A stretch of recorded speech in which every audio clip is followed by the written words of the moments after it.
So we've all watched Deadpool, a new film by Fox Entertainment, Ryan Reynolds. It's only a small film.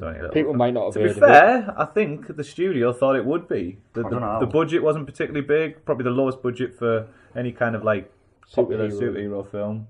I think it was 56 million, rings a bell. I might not be right there, but it's. I mean, compared to like the 200 odd plus million that you get Avengers and stuff, they've done a lot with that money. We'll go through the good points. Dean. I like the whole film. I thought, I mean, what's not to like about a film that absolutely takes the piss out of itself from start to finish? And it was just entertaining, and I just loved the way that they told the story. No part of the film really dragged that much, because they had the idea, didn't they, of more or less telling the backstory at the same time as telling the main story. And I thought the way it was edited, the way it worked. And I agree. Like you say, from the beginning when the credits start. It's like directed by some overpaid asshole. You're like, get in! And that's what you knew straight away. You know what you're going to get. And then, like saying with the backstory, you know, it's there, but then it doesn't go like that all the way through. It stops, and then you start focusing on. And he's like, "Oh, this is where we're at now," and then picks up and you're like, "Champion, this is freaking awesome." It's not like the Spider-Man origin stories where you're waiting for the build-up and the build-up and the build-up, and it's telling all the backstory. Like, come on, you're right. Is he actually going to be Spider-Man? Completely different structure, wasn't it? And it just spiced it up a bit. And made it feel fresh. And of course, he's breaking the wall all the time, isn't he? Fourth wall, the 16th wall.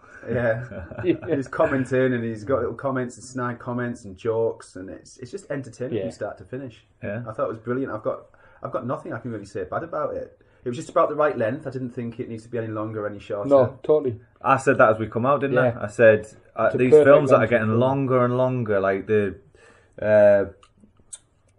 Tarantino film, 3 hours plus and stuff like that, and it's it's too long for a film. But Tarantino's typically always does longer films anyway. I know, but then The Revenant was about 2.5 hours and stuff, and you just like, I just think you can, for a story, you can squeeze it in, make it tighter, and you know. No, it was. I loved it. I thought it was absolutely amazing. Like in the last podcast, I was saying that there hasn't been for a while a film that I've thought was hilarious. Like I've really enjoyed for probably years. Like, you know, in the comedy genre, but like American comedy type films.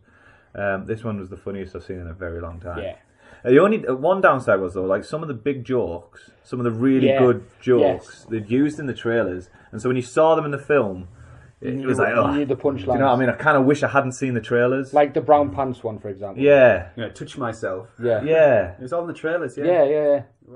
It's good timing to bring a film out, really, just now. And they even advertised it jokingly as a really good Valentine's. And even when in the film, when you went, by this point, your girlfriends are thinking, where's the love story? Yeah. And if there isn't one. It was all planned. Yeah. See, I thought that was just something they'd thought up just before the film came out and stuff. Yeah. They thought about that well in advance and thought that's a great little... They'll have been making notes for the marketing campaign, which is one of the best marketing campaigns I've ever seen for any film. In fact, it is the best marketing campaign for any film I've ever seen. Like, I'm on Twitter doing news and stuff, and every single day, that Deadpool account was just bringing out such creative and clever adverts and nonsense. You've been very quiet about this, John. No, I'm just listening. No, well, Jane and Graham have just summed it up. He's a bit deflated because he wanted to talk about spoilers. There's no spoilers, really. I really wanted to go in depth here. I really did. Like what? Hence why he's eating night not home. What did you want to say? The lot. But no, from start to finish, it was exactly what I expected. I knew it was going to be funny. I knew it was going to be action-packed. And you could not have put a more perfect guy in that role than Ryan Reynolds himself. He is Deadpool, isn't he? Yeah. He is. That's him. And you can tell he made that out of passion. It was him who pushed it to get made and stuff. He just fits that role like a glove perfectly. And I'm just obviously there is going to be a sequel. I can't wait for that to come out. There will be. But this one that's come out now, it's Fox will be rubbing their hands together, just like, wow, look what we've got now. After the failure of Fantastic Fox, which is Fox. Yeah. Fantastic Fox, Fantastic Four, which bombed, they'll be like, yes, this is what we need. I mean, but when you made like relations to his other films as well, like you had the Green Lantern, he made relations to that, didn't he? Yeah, and there was so many films. If you look on IMDb, it lists every film that's referenced. Yeah. And half of them you go, I didn't see that. Transformers is one there, wasn't there, where they all should come together to Three machines to make a shitty big robot. You're like, yes, that's what that is. Straight away I thought of you fucker.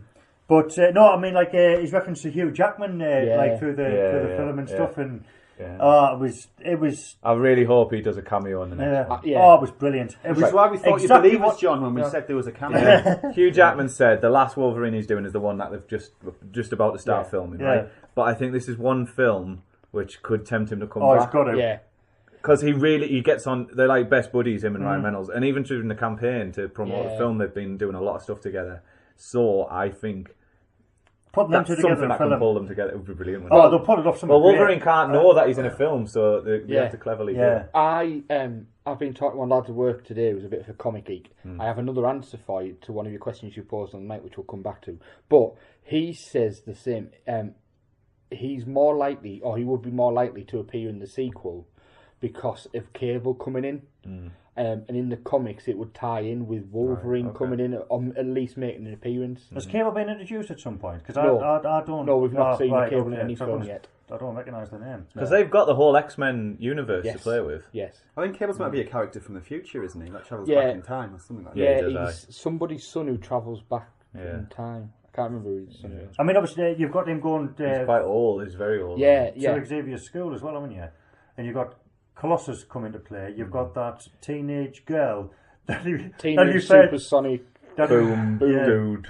That he refers to as what was it? Ripley out of Alien. All the way through. That was so funny.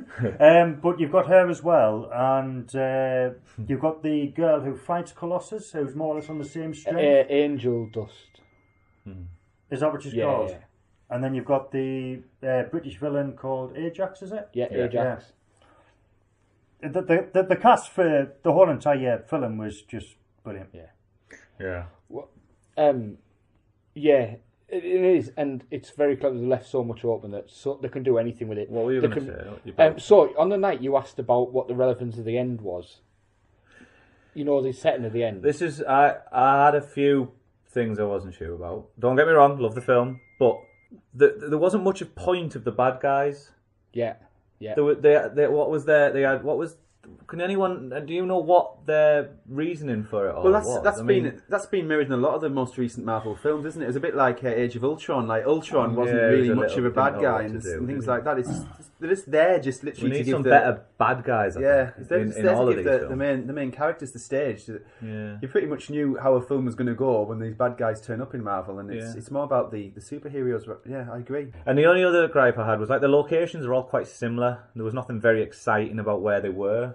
No, scrapyard and the motorway, and that's pretty much it. See, I wanted like more scenes with Deadpool in different locations. You know what I mean? Yeah. I mean, like you say, you've got your motorway, you've got your scrapyard, you've got them sort of locations, and I wanted him like in different locations. Probably thanks to the budget, though, isn't it?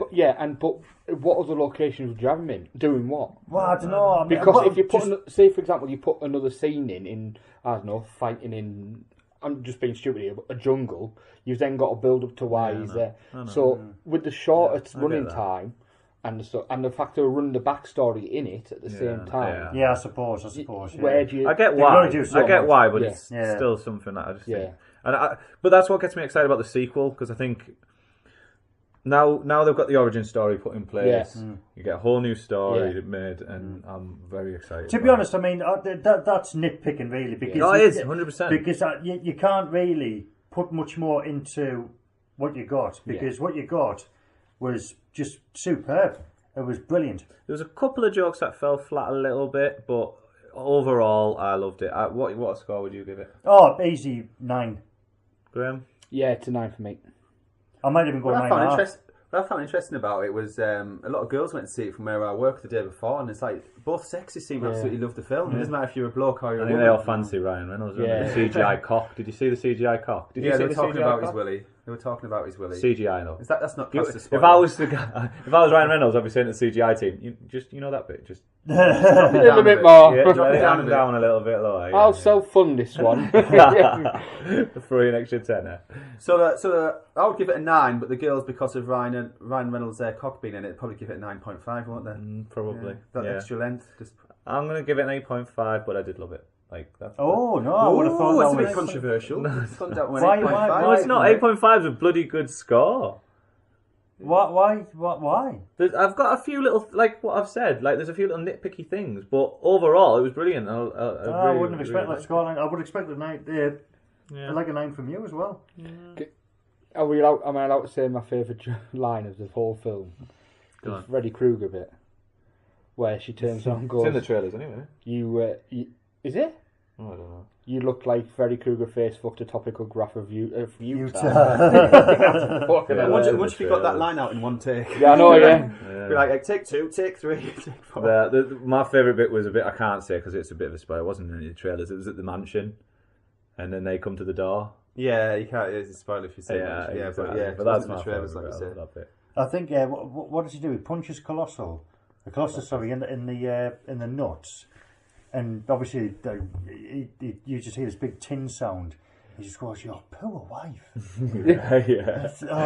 It was really good. It's a film that you can tell was made from the heart. Yeah. Oh, it was. I mean, they did put some monumental effort. We'll get to it in the news, but they're already working on the script for the next one. It is definitely happening. Oh, of course it is. The budget will be a lot bigger. There'll be no doubt. That's why it's an 8.5, because I reckon it's only going to get better, to be honest. But I pity the guy that forces her into prom set. I was like, yes.